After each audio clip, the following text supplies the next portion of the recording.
ایک صاحب کی شادی ہوئی، شادی کے بعد اس نے بیوی کو طلاق دے دی۔ جب بیوی کو طلاق دے دی تو اس کے جو رشتہ دار تھے تو وہ اس آدمی کے پاس آئے، کہنے لگے تم نے بیوی کو طلاق کیوں دی؟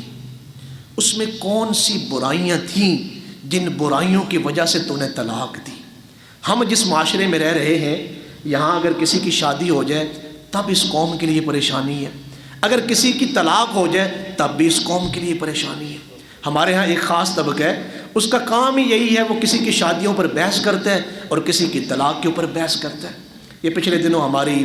ایک بہن کی شادی انڈیا کی تھی اور ہمارے ایک سیالکوٹ کا بچہ تھا، ان کی شادی غالباً 2010 سے ہوئی، تو پورے میڈیا پر جتنے بھی میڈیا ہیں، چاہے اخبارات ہیں، ٹیلی ویژن ہیں یا سوشل میڈیا، ایک ہنگامہ برپا کیا ہوا ہے اس کی طلاق کے اوپر، اس کی شادی کے اوپر۔ سب سے پہلی بات تو یہ ہے کہ شادی جو ہے یہ ایک مشکل فیصلے ہوتے ہیں، انسان اس میں بڑی قربانیاں دیتا ہے، پھر جا کے دو خاندان آپس میں ملتے ہیں، تو چھوٹی چھوٹی چیزوں کو پھر آپ درگزر کر کے ان شادیوں کو نبھائیں۔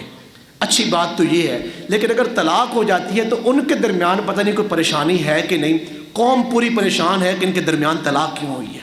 اور وہ ان وجوہات کو ڈھونڈ رہے ہیں، ان عیوب کو ڈھونڈنے کی کوشش کر رہے ہیں کہ ان کا رشتہ کیوں ٹوٹا ہے۔ تو کسی صاحب نے اپنی بیوی کو طلاق دی تو اس کے جو رشتہ دار تھے کہا کہ وجہ تو بتائیں، آپ نے بیوی کو طلاق کیوں دی؟ تو اس نے بڑی عجیب بات کہی، اس نے کہا دیکھیں میں نے طلاق رجعی دی ہے۔ یہ علماء سمجھتے ہیں کہ ایک محدود مدت کے لیے ایک طلاق، 2 طلاقیں دے دیں آپ یا 1 طلاق دے دیں، پھر اس میں ایک محدود مدت میں آپ رجوع کر سکتے ہیں۔ تو اس نے کہا دیکھیں میں نے طلاق رجعی دی ہے، میری بیوی ابھی عدت میں ہے، ہو سکتا ہے کہ میں اس سے رجوع کر لوں، تو جس سے میں رجوع کر لوں تو اس کے عیب میں کیسے بیان کروں؟ تو پھر کل کو میں اس کو اپنی بیوی دوبارہ کیسے بناؤں گا کہ جس کی برائیاں میں بیان کر رہا ہوں؟ یہاں تو لوگ نکاح میں رہتے ہوئے بیوی کی برائیاں بیان کرتے ہیں، بیویاں خاوند کی برائی اور خاوند جو ہے وہ بیوی کی برائی بیان کرتی ہے۔ اور یہ کیا کہہ رہے ہیں کہ اگرچہ میں نے طلاق دی ہے لیکن میں نے طلاق رجعی دی ہے، ایک مدت میں ممکن ہے میں اس سے دوبارہ رجوع کر لوں، اور جس سے میں رجوع کر لوں تو یہ میرے لیے مناسب نہیں کہ میں اس کی بدخوئیاں کروں، اس کے عیبوں کو بیان کروں۔ جب اس کی عدت گزر گئی، اس نے رجوع نہیں کیا، وہی رشتہ دار دوبارہ آئے، کہا جی اب تو وقت گزر گیا ہے اور آپ نے دوبارہ رجوع نہیں کیا، اب ہی اس کی کوئی وجہ بتا دیں کہ آپ نے طلاق کیوں دی۔ تو اس نے پھر کہا کہ دیکھیں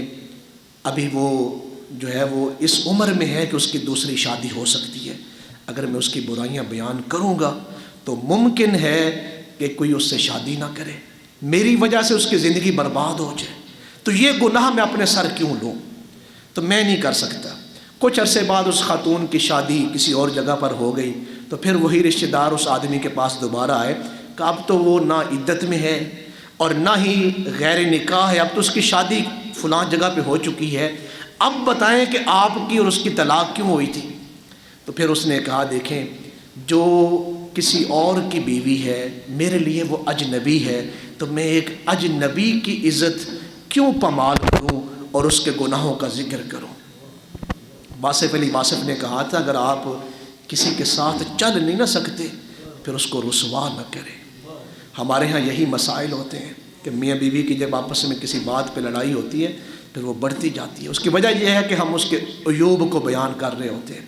دوستوں کی دوستیاں جب ٹوٹتی ہیں تو وہ خود کو ان سے غیر محفوظ جو ہے وہ سمجھتے ہیں کہ اب جو ہے وہ میں اس سے غیر محفوظ ہوں، کسی وقت بھی یہ میرے عیبوں کو ظاہر کر دے گا، چونکہ دوستوں کے ساتھ انسان گھل مل جاتا ہے۔ تو یہ کمینے لوگوں کا کام ہے کہ جو کسی کے ساتھ ایک وقت جو ہے وہ گزاریں ایک محبت اور ایک تعلق کے ساتھ، اور پھر ان کی عزت پہ حملہ کریں۔ حدیث مبارکہ میں ہے قیامت والے دن اللہ تعالیٰ اس عمل کو معاف نہیں فرمائے گا کہ جس عمل کی وجہ سے کسی کی عزت پامال ہوئی ہو،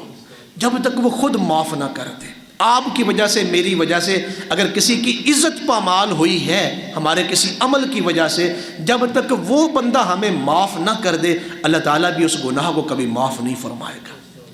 ایک خاتون تھیں تو وہ غریب تھیں، تو ان کے پاس گھر میں 2 مشکیزیں تھے۔ تو آپ جانتے ہیں پرانے وقتوں میں یہ جو خواتین پانی کسی کنویں وغیرہ سے بھر کے لاتی، تو ان کا کنواں گھر سے تھوڑا فاصلے پر تھا، تو وہ 2 مشکیزیں پانی کے بھر کے لاتی۔ ادھیڑ عمر کی تھی، بوڑھیا تھی۔ ایک جو مشکیزہ تھا وہ بالکل صحیح سلامت تھا، جتنا پانی بھر کے لاتی وہ پانی صحیح سلامت گھر پہنچ جاتا۔ دوسرا مشکیزہ ٹوٹا ہوا تھا، وہ پانی بھر کے لاتی تو گھر آنے تک بہت زیادہ پانی جو ہے وہ راستے میں گر جاتا۔ تو کسی نے اس خاتون سے کہا کہ اماں جی آپ کی عقل نہیں کام کرتی، اتنی مشکل سے پانی وہاں سے نکالتی بھی ہیں، ادھر سے مشکیزے کو لے بھی جاتی ہیں، ادھر سے لاتی بھی ہیں، لیکن پانی تو سارا آپ راستے میں گرا کے آتی ہیں، تو پھر اس مشکیزے کو کیوں لے کے جاتی ہیں؟ تو اس نے کہا تم نے یہ تو غور کیا ہے کہ یہ مشکیزہ ٹوٹا ہوا ہے اور پانی راستے میں ضائع ہو جاتا ہے، کبھی تم نے غور کیا کہ میں نے اس مشکیزے کو کس ہاتھ میں اٹھایا ہوتا ہے، ٹوٹے ہوئے مشکیزے کو؟ تو انہوں نے کہا نہیں۔ کہا میں جو صحیح مشکیزہ ہے اسے دائیں ہاتھ پہ اٹھاتی ہوں، اور جو ٹوٹا ہوا مشکیزہ ہے اسے میں بائیں بازو پہ اٹھاتی ہوں۔ تو اس کے پیچھے ایک راز ہے۔ کہا جی کیا راز ہے؟ کہا آپ میرے گھر سے اس کنویں تک میرے ساتھ چلیں۔ جب وہ اس کو ساتھ لیا تو وہاں اس راستے میں مختلف قسم کے پھول لگے ہوئے تھے۔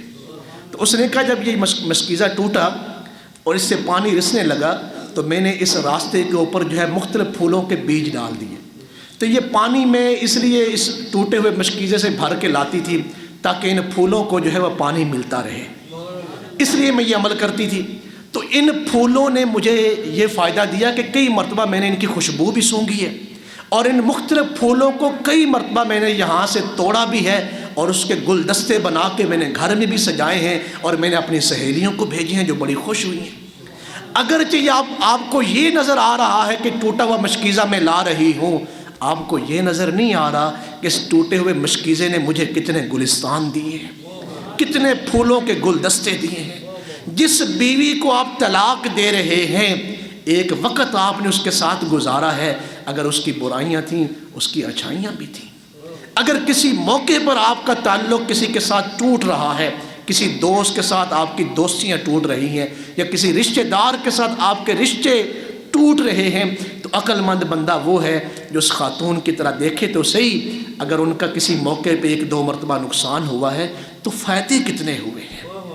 آپ نے وہاں سے آپ کو فائدے اس وقت کتنے حاصل ہوئے تھے جن کے ساتھ آپ جڑے ہوئے تھے۔ اس لیے یہ اعلیٰ لوگوں کا ظرف نہیں کہ وہ کسی کی عزت کو اچھالتا پھرے، کسی کی عزت کو جو ہے وہ حضرت عقبہ بن عامر ایک صحابی رسول ہے، ان کی بارگاہ میں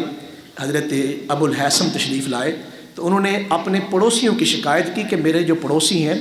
وہ اکثر شراب پیتے ہیں اور شور کرتے ہیں، تو میرے گھر میں میری خواتین بھی ہوتی ہیں تو ہم بڑے تنگ ہیں، تو کیوں نہ ہم حضرت عمر کی بارگاہ میں اس کی شکایت پیش کریں؟ تو حضرت عقبہ بن عامر نے کہا نہیں، ان کی شکایت نہ لگائیں، فی الحال ان کو سمجھائیں آپ۔ کہا اچھا ٹھیک ہے۔ پھر کچھ عرصے کے بعد آئے تو کہا جی ان کو سمجھایا ہے لیکن ان کو کوئی اثر نہیں ہوا۔ آپ نے فرمایا پھر سمجھائیں۔ جب تیسری بار آئے کہا جی میری نصیحت کا ان پر کوئی اثر نہیں ہوا، آپ اجازت دیں تو میں حضرت عمر کی بارگاہ میں ان کی شکایت لگاؤں تاکہ ان کا کیس چلے عدالت میں۔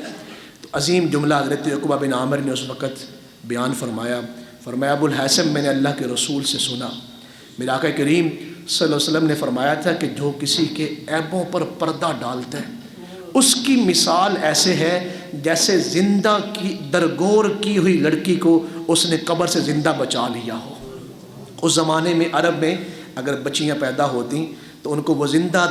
درگور کر دیتے۔ ایک زمانے تک یہ برائی چلتی رہی ہے، پھر جب حضور تشریف لائے اور پھر اسلام کی بہاریں آئیں تو اس برائی سے جو ہے وہ چھٹکارا ملا، جب حضور نے فرمایا میری بیٹی سیدہ فاطمہ جو ہے یہ میرے جگر کا ٹکڑا ہے، ٹھیک ہے جی، ایک محبت دی ہے۔ پھر حضور نے فرمایا جن کی 2 بیٹیاں ہیں وہ میرے ساتھ ایسے جنت میں داخل ہوگا، جس نے ان کی پرورش کی، ان کی اچھی تربیت کی، پھر ان کی شادی کی، پھر حضور نے اپنی مبارک انگلیاں ایسے جوڑی، فرمایا وہ میرے ساتھ ایسے جنت میں داخل ہوگا۔ ایک زمانہ تھا کہ لوگ اپنی بیٹیوں کو زندہ درگور کر رہے تھے، وہاں ایک صحابی بیٹھے ہوئے تھے، ان کی ایک بیٹی تھی، کہا یا رسول اللہ صلی اللہ علیہ وسلم جن کی ایک بیٹی ہو، وہ خواہش کر رہے تھے کاش میری بھی 2 بیٹیاں ہوتی، لیکن ایک بیٹی تھی، فرمایا جس کی ایک بیٹی ہو، فرمایا وہ بھی میرے ساتھ ایسے جنت میں داخل ہوگا۔ پھر ایک صحابی بیٹھے ہوئے تھے، ان کے ہاں بیٹیاں نہیں تھیں، تو انہوں نے عرض کی یا رسول اللہ صلی اللہ علیہ وسلم جن کی کوئی بیٹی نہ ہو اس کا کیا بنے گا؟ فرمایا جس کا کوئی نہیں اس کے تو ہم ہیں، اس کے تو ہم ہیں۔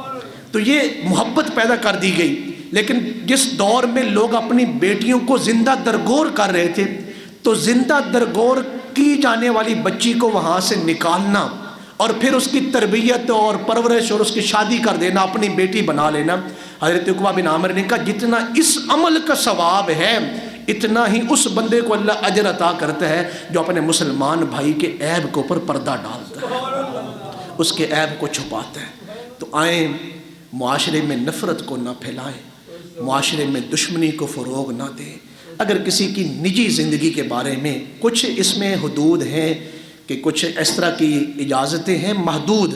کہ آپ ان کے عیوب کو فلاں موقع پر جو ہے وہ ظاہر کر سکتے ہیں، مثال کے طور پہ کسی نے بیٹی کا رشتہ کرنا ہے تو وہ پوچھ رہا ہے کہ ہم فلاں جگہ پہ بیٹی کا رشتہ کرنا چاہتے ہیں، تو اس بچے میں یا اس خاندان میں کوئی عیوب ہے تو آپ ظاہر کر دیں، صرف اس بیٹی کی بھلائی کے لیے، یا کسی کا کوئی مالی نقصان ہو رہا ہے یا جانی نقصان ہو رہا ہے تو کچھ حدیں ہیں کہ آپ اس کی جو ہے وہ ظاہر کر سکتے ہیں جس میں معاشرے کو نقصان ہو رہا ہو، لیکن جس کی نجی زندگی ہے، اس کی اپنی زندگی یا اس کی گھریلو جو زندگی ہے، اس کے بارے میں ہمیں اجازت نہیں کہ ہم کسی کے عیوب کو ظاہر کریں۔ اللہ تعالیٰ میری گفتگو کو اپنی بارگاہ میں قبول فرمائے، سننے سنانے اور سمجھنے کے بعد اللہ ہم سب کو عمل کی توفیق نصیب فرمائے۔